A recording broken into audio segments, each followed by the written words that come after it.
Hey YouTube, welcome back to my channel. In today's video I'm going to be talking about why I started YouTube. I'm going into a bit more detail of reasons why. It is going to get a little personal about my medical history, but I do feel that it may hopefully help some people out there that maybe have been through the same thing as me. Okay, so let's get on with the video. So, where to start? Start from the beginning. So, in 2010, I was diagnosed with a very rare form of cancer called Spindle Cell Sarcoma. I had lots of tests, lots of investigation, and it ended up being a grade 3, which is quite aggressive, and it was in my leg, like in my lower leg. So the only option that I had was surgery. Luckily for me,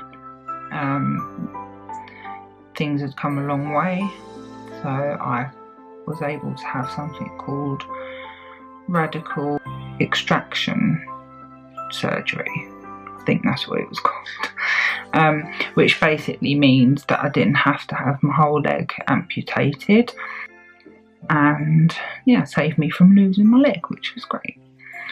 So that all went fine.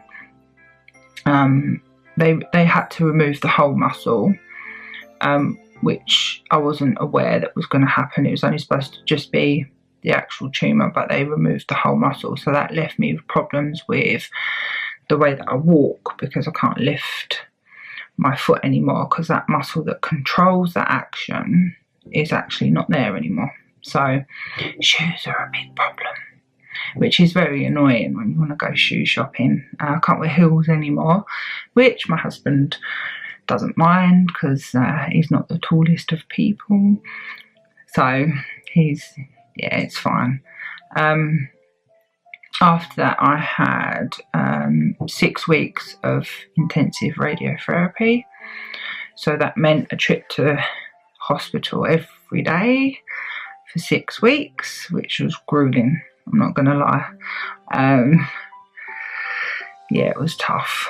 It was really tough. The actual procedure of radiotherapy was really straightforward, really quick.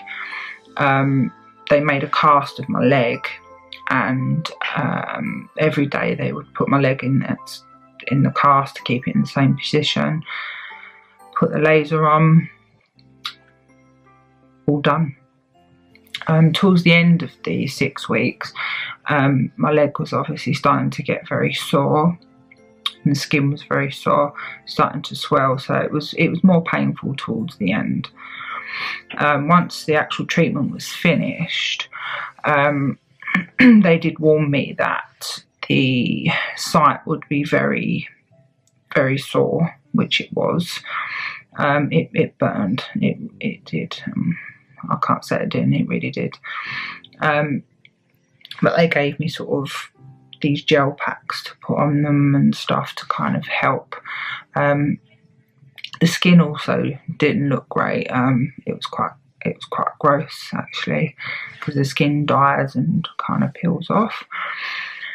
But that all healed, and everything was good. I was in the clear, so kind of went back to my life, went back to my job, back to my kids, trying to be a mum, trying to get on with things. It was tough. It was depressing, because my life had changed, but I was learning to manage it. And then in 2014, I was given the news that it had consequently spread to my lung. That was a shocker. I think at 30 you kind of don't believe that you're going to get cancer. I know cancer can hit anybody at any time, young, old, whoever, but it's not something that you generally think about. Oh, I might get it. It's never on your mind. So then once I'd had it, fought it, got rid of it, felt like I was getting back to some normality, I had no idea that it would come back. They did say to me, obviously the hospital said there is a chance within the first 2 years that if it spread, it would spread to my lung. Once I passed the 2 years, I was it went to the back of my mind, and you know, I just didn't think that it would come back. So I think that was really, really tough, sitting there hearing that news that it had come back to my lung. It's just so unexpected. So it hit me harder, I think, the second time than it did the first time. So it turned out that it was actually grade 3 again, very aggressive, very fast growing, which my type of cancer was anyway. So they took me in near enough straight away to the Brompton, and took, I would say, 80% of my left lung away. I had the best surgeon, and I really do think that if it wasn't for that surgeon, I probably wouldn't be here today. He took great care, you know, in the operation, and sort of even afterwards, really good, really, really good. I had total faith in him. He was top of his field, so that does give you great confidence in the surgeon. Recovery was tough. Yeah, it was really tough. I was in intensive care. The pain was unreal. I had drains, obviously, and stuff, and it was not a highlight in my life. It was awful, but I had a lot of support. My now husband, obviously, he was there, and he was a massive help, like my rock. It's tough on the kids. I think it's tough on everyone around you. They try to put on a brave face, but you know they're finding it tough. And I think that's one of the most difficult things, is not being able to speak to your family. Not because they don't want you to speak to them, not because you can't speak to them, but because the things that you're thinking and the things that you want to say are going to upset them. You know it's going to upset them, so you don't want to put them through that. So I personally tended to keep a lot of how I was feeling to myself, which is really not a good thing to do. I got quite depressed afterwards. Obviously things had already been sort of difficult and changed quite a lot from the first time, and now obviously, you know,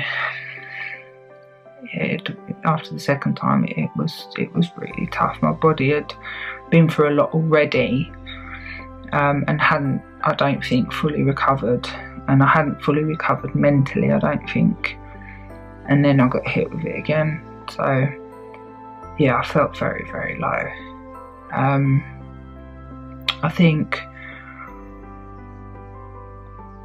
the one thing I would say that's really important is to talk to people. Talk to, if you can't talk to your friends and family because you're worrying about upsetting them, then speak to somebody like Macmillan. They have a helpline or forums. I ended up looking on and going on some forums, just because I felt quite isolated because I had a rare cancer. Now, cancer's cancer, yes, but I found myself trying to look for things about my own cancer, and I weren't getting very far. So that helped sometimes to speak to other people that had the same type of cancer as me, albeit maybe not in the same location on the body as me, but I felt like at least there was people out there that had even heard of this cancer, not just me on my own, which is how I felt quite a lot, which is a horrible feeling. And it doesn't have to be that way. That was just the way that I chose to deal with it, and I think if I had to do things over, I would definitely deal with it in a different way. Hence the reason, one of the reasons why I wanted to start YouTube. Because if someone sees this video, just one person, and takes something from it and gets something good out of it, then that's fantastic. Just to know that they're not alone, and it's not the end of the world. You know, things do get better. It takes time. You know, obviously now it's 2017, so it's been a few years. It's been a tough climb to get where I am, but I am back at work, not full time, but I am back, doing the best that I can, learning to adapt, and learning to do things that I want to do, and not to be scared of doing the things that I want to do. And I think that's one thing of having something so serious. I think that's what it does. It makes you realise that life is too short to worry about what people think, what they're going to say about you. Are they going to say this? Are they going to like you? It's not even worth worrying about that. It really isn't, because before you know it, you turn around and life's gone. And so that is one of the main reasons why I wanted to start YouTube, was because it was something I was interested in, but I was always too scared of criticism, too scared of would I fail, and yes, it's still scary, but it's not going to stop me. And I think that's the thing. You should just do what you want to do and go for it. And if it don't work, it don't work. But you can look back in however long and say, well, I tried. It may not have gone the way I wanted it to, but I tried. And I think that's how I've changed as a person from before to now. And obviously the second thing is making people aware of rarer cancers. Of course, all cancer is awful and horrible, but some cancers get more publicity, or they're more talked about than others.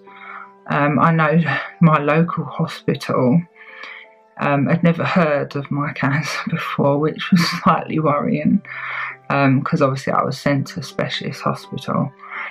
But yeah, so the more people that know about them kind of things, the better, I think.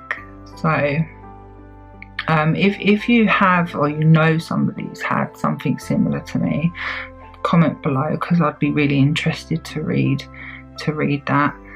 I really hope everyone is well and stays well, stays healthy, but just to know that there is a life after cancer. Thank you. Bye.